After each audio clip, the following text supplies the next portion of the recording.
guys, this is Senti Reads, and as you can see by the video title, today I'll be continuing my Goosebumps series. Today's book is Legend of the Lost Legend. It is the 47th book in the original Goosebumps series. It was published in 1996. According to Scholastic, this is one of the top 10 best-selling Goosebumps books, but I personally don't remember reading it. I chose this book mainly because of the cover. I feel like I vaguely remember seeing this cover as a kid, but I'm not sure. This cover isn't particularly scary, but I like the eerie background with the mist and the trees, and then there's this weird grumpy-looking Viking lady with a silver chest, and I really was trying to avoid another animal transformation book, and this looked like it'd be really different than anything I've read so far for this series. And I just want to know what this chick's deal is. Why is she a Viking? What's she doing? Why is she in the woods? It just made me curious. I want to know what this is. So let's jump right into Legend of the Lost Legend.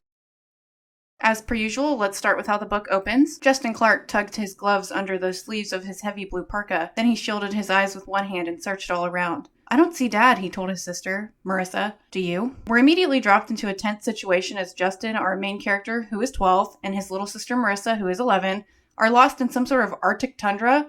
Every Goosebumps book I've read so far has had a main character with one younger sibling, everyone without fail. And I just wonder if they're all like that, or if I just happen to pick similar books, so I'm hoping to get some different family dynamics in the future. But more importantly, I immediately noticed that the narrative was written in third person rather than first, and the writing style itself seemed more complex as well in terms of describing the setting, and there was just genuine tension as the siblings tried to figure out what to do. It's established that they are in Antarctica, and their father brought them there for some sort of adventure. The first chapter ends with them boarding a sled, but then Justin falls off and the dogs, because it's a dog sled, take off, and Marissa is on the sled, so she's shot off into the Arctic tundra, and Justin has to go find her. He eventually does, and when he finds her, they're on top of a frozen lake, and they see a mysterious creature. A sea lion. A blue sea lion. "It's the one Dad is looking for," Justin cried. He stepped up beside his sister. They both stared in amazement at the magical creature. "The only blue sea lion in the world," Marissa murmured. "A creature from a myth. No one even believes it's real." So it's established that the reason why they're in Antarctica is because their dad is looking for this blue sea lion. And I just have so many questions. Justin says that they can't get too close to the sea lion because it has mysterious powers. And I just want to know what kind of powers. Is it psychic? Can it spit acid? Why is it blue? Is there only one of them? Is there a whole pack of blue sea lions? How did they know it was Antarctica? How did they even get to Antarctica? As far as I'm aware, only researchers are allowed there and regular people aren't. There isn't time to think about the sea lion for long because the kids realize they aren't on a frozen lake. It's actually a frozen ocean, which I didn't think really mattered, but I guess it does because they're standing on a piece of ice and it breaks off and they begin to float away into the water. And at this point, I was really, really excited because this was so different from anything I ever expected from a Goosebumps book. I generally like first-person narration. It's actually what I write primarily in when I do my own personal writing. But I thought that the third-person POV really worked here. It was executed way better, and it just felt more mature. The book felt more mature. It just felt so awesome. And wait, what? Oh, you're right. I forgot to read you the blurb. Oh my gosh, silly me. I'm so sorry. Let me read you the blurb. Talk about a horror story. Nobody loves a good story like Justin's dad. He's a famous writer and story collector. That's how Justin and his sister Marissa ended up in Brovania. Their dad is searching for an ancient manuscript called The Lost Legend. Justin and Marissa want to help, but instead of finding the lost legend, they get lost.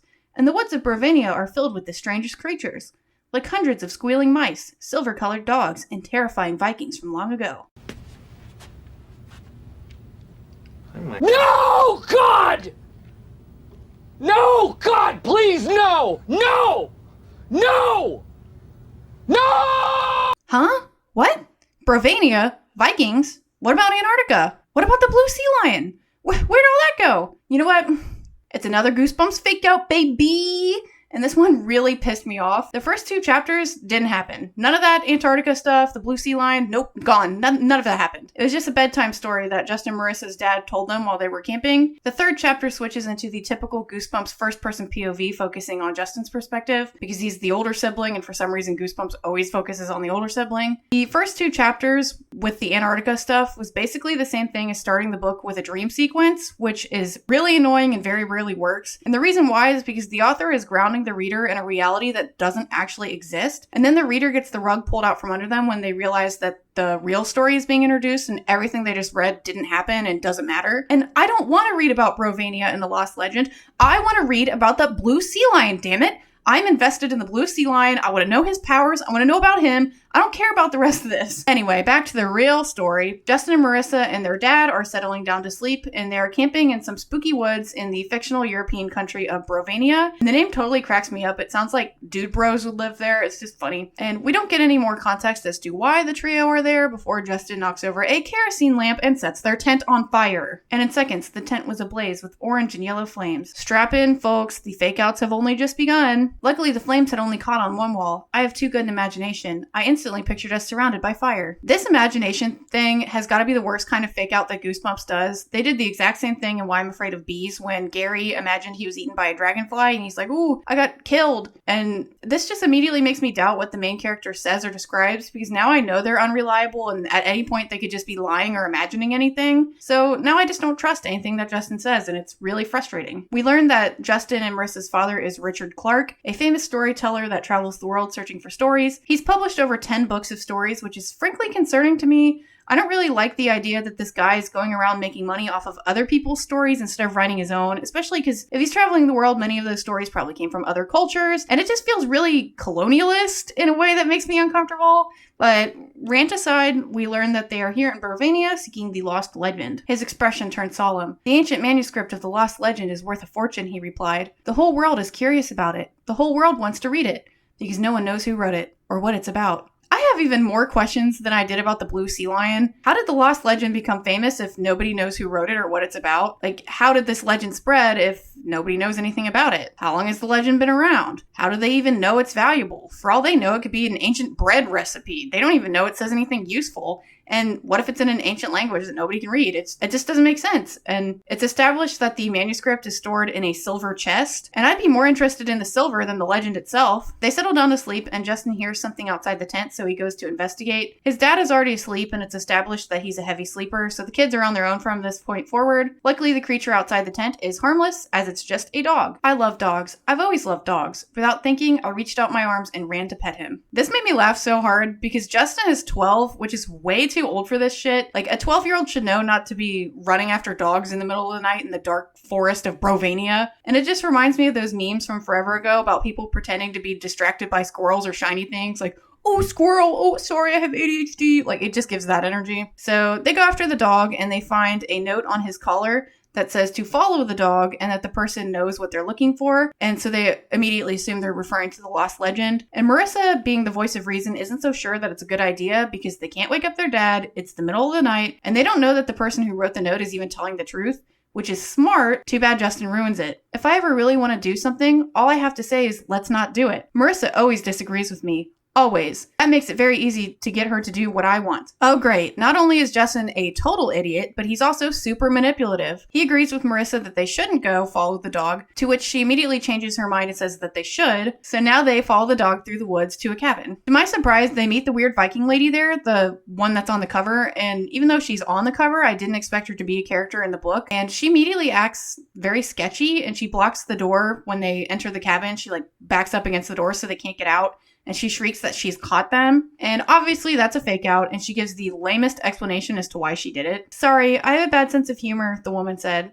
I guess it comes from living out here in the middle of the forest. I can't resist a really mean joke. This bad sense of humor definitely isn't going to result in 3 more fake outs. Nope, definitely not. They're definitely not going to pull this trick again. The Viking lady, whose name is Ivana, explains that she sent the dog, who has a very original name of Silver Dog, because he's both silver and a dog, to the kids' camp to help them find what they're looking for, but not before she feeds them soup for some reason, even though it's the middle of the night. Whatever you do, don't eat it, Ivana cried. I just remembered. It's poison! Uh-oh, poison soup. How are the kids gonna survive this? Oh, it's just another joke. I definitely see that coming. She's just like, oh, I'm kidding, it's not poison, it's just soup. And the kids are kind of annoyed by that, and so was I. But then Ivana goes on to explain that to find the silver chest, the kids have to pass a test in the morning, and she doesn't really give very much detail except to say that it's a survival test. So my mind immediately jumped to the Hunger Games, but Battle Royale hadn't been written at this point because it's 1997 or 6, whatever this book was published, so R.L. Stine couldn't rip it off. The kids don't have time to ask more about the test before a creature bursts in and attacks Justin, biting his leg. The wild creature gurgled. It let go of my leg and backed away, breathing hard.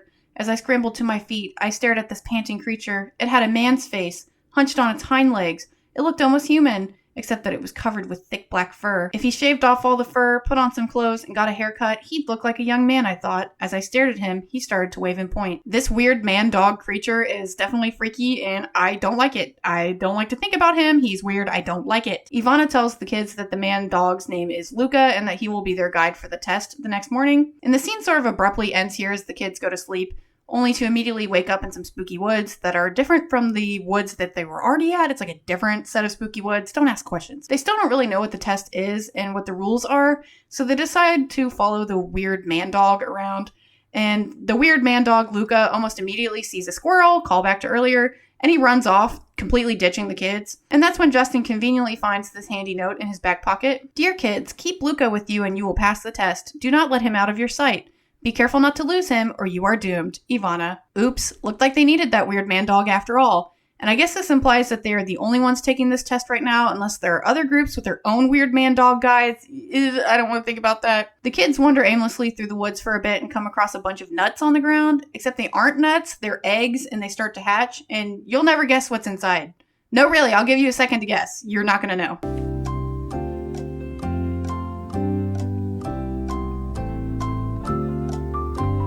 It's mice. There are mice in the eggs. Hundreds of them, in fact. But so many mice scampered over the grass, so many gray bodies slithered at our feet, we couldn't move. R.L. Stine repeatedly describes the mice as slithering, which is the weirdest verb I've ever heard for a mouse. And it makes me wish that the eggs had just hatched into snakes, because that would make way more sense. But the mice are kind of horrifying in their own right, though, as they swarm the kids. Still on my knees, I struggled to push myself up, but a mouse slithered under my sweatshirt. I felt its prickly feet move across my chest, then I felt a sharp stab of pain in the middle of my back. Did it bite me? Mice jumped onto my shoulders, crawled over the back of my neck, swarmed over my backpack. Swinging both hands wildly, I tried to brush them off of me, but there were too many of them, squeaking, snapping, clinging to my clothes, my wrists, my hair. There's nothing quite like being eaten alive by mice to put a damper on your treasure hunting, but good thing they aren't real mice. Justin grabs one to pull it off of him and finds that it has an on-off switch. And I know that sounds weird, but it actually makes sense. Hear me out. The only way to get away from these mice is to kill them, but it's a kid's book, so obviously our main character can't just murder a bunch of animals. We stepped on them as we ran, but we didn't care. We knew they weren't real. We knew they were mechanical. These kids have no survival instinct. Real or not, these mice finna catch these hands if they try to eat me alive. And I guess the kids just were willing to let that happen until they realized they're not real mice, and they're like, oh yeah, we'll kill them, they're not real. And Justin weirdly decides to keep some mice, and he puts them in his bag, and he makes some kind of reference that he's going to use them as a prank later when he gets home. Justin and Marissa manage to escape the mice, only for Justin's dumbass to run directly into a tree. The whole tree falls forward onto Marissa, which crushes her, except obviously it didn't. Duh, Goosebumps fake out, hello. And the tree is actually made of foam. If the mice are fake and the trees are fake, then that implies that someone had to build those things, and that begs a few questions.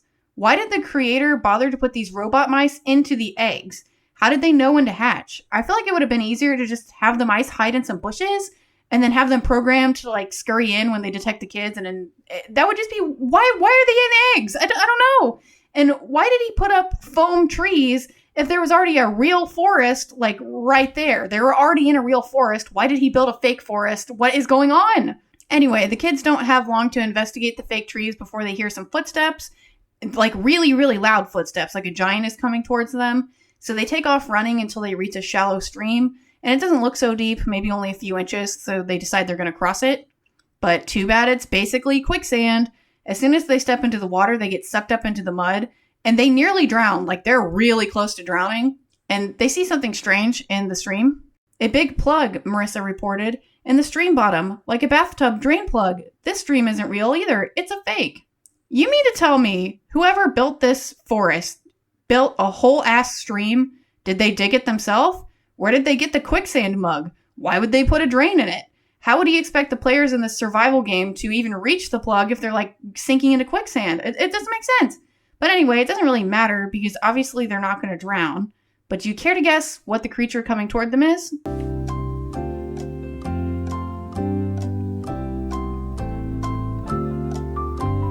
At first I thought I was seeing black clouds floating low over the trees, but then I realized the bobbing shapes were too dark to be clouds, too dark and too solid. And then I saw the twin pairs of yellow eyes, and I recognized the shapes of the heads, and I knew I was staring at cats. Cats! Black cats! Huge heads rising over the trees, tails curling up like smoke from chimneys. 2 giant black cats, their paws thundering over the forest, shaking the ground and the trees, their yellow eyes locked on Marissa and me. I bet you didn't guess cats. And the scale of the cats is never fully described, but they have to be absolutely massive because they easily lean over the stream and grab the kids out of the quicksand mud in their mouths. You heard that right. This is the 3rd Goosebumps book in a row that I have read that has had a cat vor scene. And at this point, I'm fully convinced that R.L. Stine has a vor fetish, and the scene in this book is particularly graphic. Then the jaws opened, and I started to slide down the scratchy tongue, down into that cat's cavern of a mouth. The mouth closed over me, shutting me in darkness. Oh, so hot and wet inside, so hard to breathe. I heard low gurgling and growling below me in the cat's stomach. Tell me this isn't directly from someone's weird vor erotica. Tell me it's not. It is. It's so weird. Why has every Goosebumps book I've read so far had a cat scene of them trying to eat the main character? I don't understand. R.L. Stine, you are freaky. Stop doing this. And as I said, the scale of the cats is not fully described, but they must be absolutely massive if they're big enough to fit a whole 12-year-old in their mouth. Like, think how huge their heads must be for Justin, who was 12 years old, to fully fit in their mouth. Like, what the heck is going on? The cat vor scene goes on entirely too long before Justin remembers those mice he took from earlier, and he throws them on the ground to distract the cats so that he and Marissa can get away.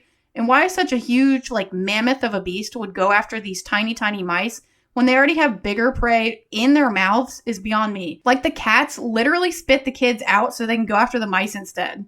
The kids get away from the cats, and they run through the forest until they make it back to Ivana's cabin, and she's slumped over the kitchen table, and the narrative vaguely says there's something metal sticking out of her back. I think we are meant to believe it's a butcher knife or something, and she's been killed. Either that or I'm just twisted.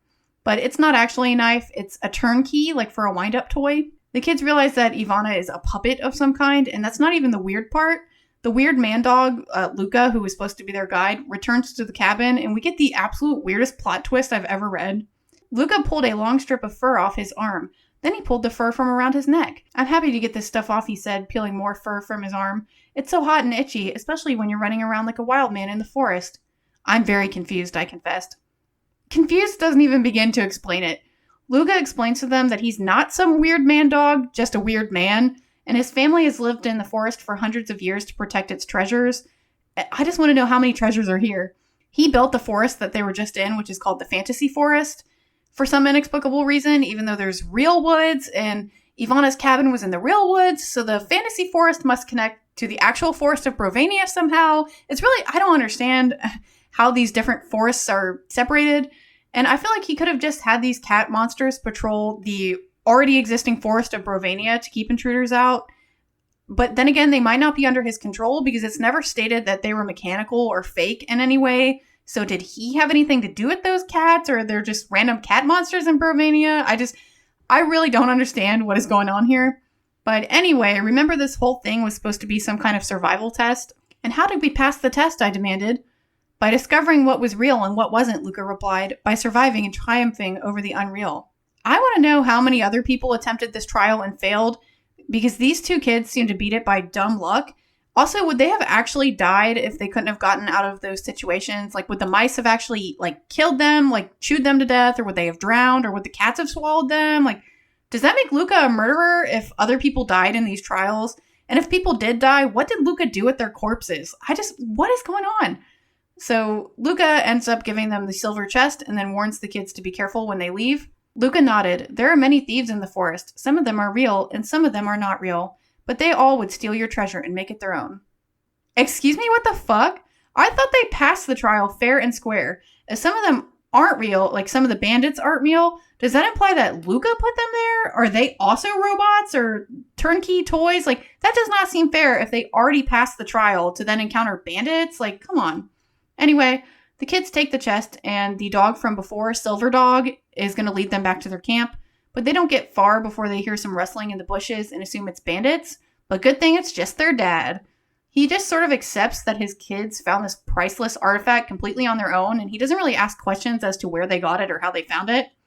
His dad opens up the chest, and if you think the manuscript is in there, then you've never read a Goosebumps book, because it's actually just another egg. R.L. Stine just, I guess, has a weird thing for eggs. The dad goes full Karen and marches back to Luca's cabin to demand a refund. Luca narrowed his eyes at us. You didn't come to the forest in search of the eternal egg of truth? Justin, Marissa, their dad, nobody even bothers to ask what the eternal egg of truth is and just instead demand that Luca tell them where the lost legend is. But personally, I'd rather have the egg. Eternal truth sounds super cool, and they still don't even know what the legend is. Also, why can't they have both? The kids earned that egg fair and square when they weren't bored by those cats. Luca sort of shrugs off their very rude demands and says that he does in fact know where the lost legend is, and some tribe of people have been wandering the forest of Brovania with it for 500 years, but Luca warns them that they probably won't give them the legend for anything. He's like, don't even try, they're not going to give it to you. But the trio decide to try anyway, and they hike through the woods until they find the tribe. The tribe is dressed in brown robes, and they live in this primitive tent village. And even though they were told the tribe could be dangerous, their dad just marches right in, like the confident colonizing white man he is. He goes full Christopher Columbus. Their dad finds the head tribes guy and straight up asks for the legend, and the guy sort of shrugs and says, yeah, we have it. You want it? You can have it. And the family is obviously taken aback considering Luca just told them not to expect the tribe to give it up. And the tribesman basically just throws the silver chest at them, and the rest of the group pack up their tents and leave in a matter of minutes. Seriously, the book straight up says that dozens of these tribespeople managed to fully pack up their whole tent city and leave in a matter of minutes, and tell me that's not sketchy. The family thinks it's kind of weird, but they don't really question it, so they open up the chest and pull out the manuscript to read it. Whoever owns the lost legend will be lost forever. Oops, well, they really messed up on that one. They should have taken that eternal egg. Did it really take 500 years for those tribespeople to find a sucker to take the legend from them? Because aren't other people looking for this legend? How did the legend even become famous if whoever has it gets lost? They wouldn't be able to tell anybody about the legend unless they stumbled across another group. Actually, maybe that's why it became such a desirable legend, because the people who had it wanted other people to think it was valuable so that people would come look for it and take it from them, which would free them from whatever this curse is of them being lost forever. Well, I'm putting way too much thought into this. R.L. Stine surely did not think this hard. It is a children's book. In conclusion, this book was a roller coaster. I expected one thing from the cover, got something entirely different from the first two chapters, and then read one of the weirdest sequence of events that's probably ever been written. I really wanted to read that Antarctica story from the beginning instead of whatever this was. At least this one circles back from being so absolutely weird and just bonkers that it becomes enjoyable again. And I especially enjoyed the lack of completely useless side characters. This book pretty much got straight to the point. And honestly, the other two books I've read for this series, Chicken and Chicken and Why I'm Afraid of Bees, were pretty boring compared to this one, because I really never knew what to expect while reading Legend of the Lost Legend, because it felt like anything could happen. And it seemed like R.L. Stine really had a lot of fun writing this book. Maybe too much fun with some of the scenes he put in here, but I had a good time reading it. Even though it was weird and out there, I was consistently entertained throughout this book. And that'll do it for this one. Let's hope the next book does not have any cat vor. Stay spooky.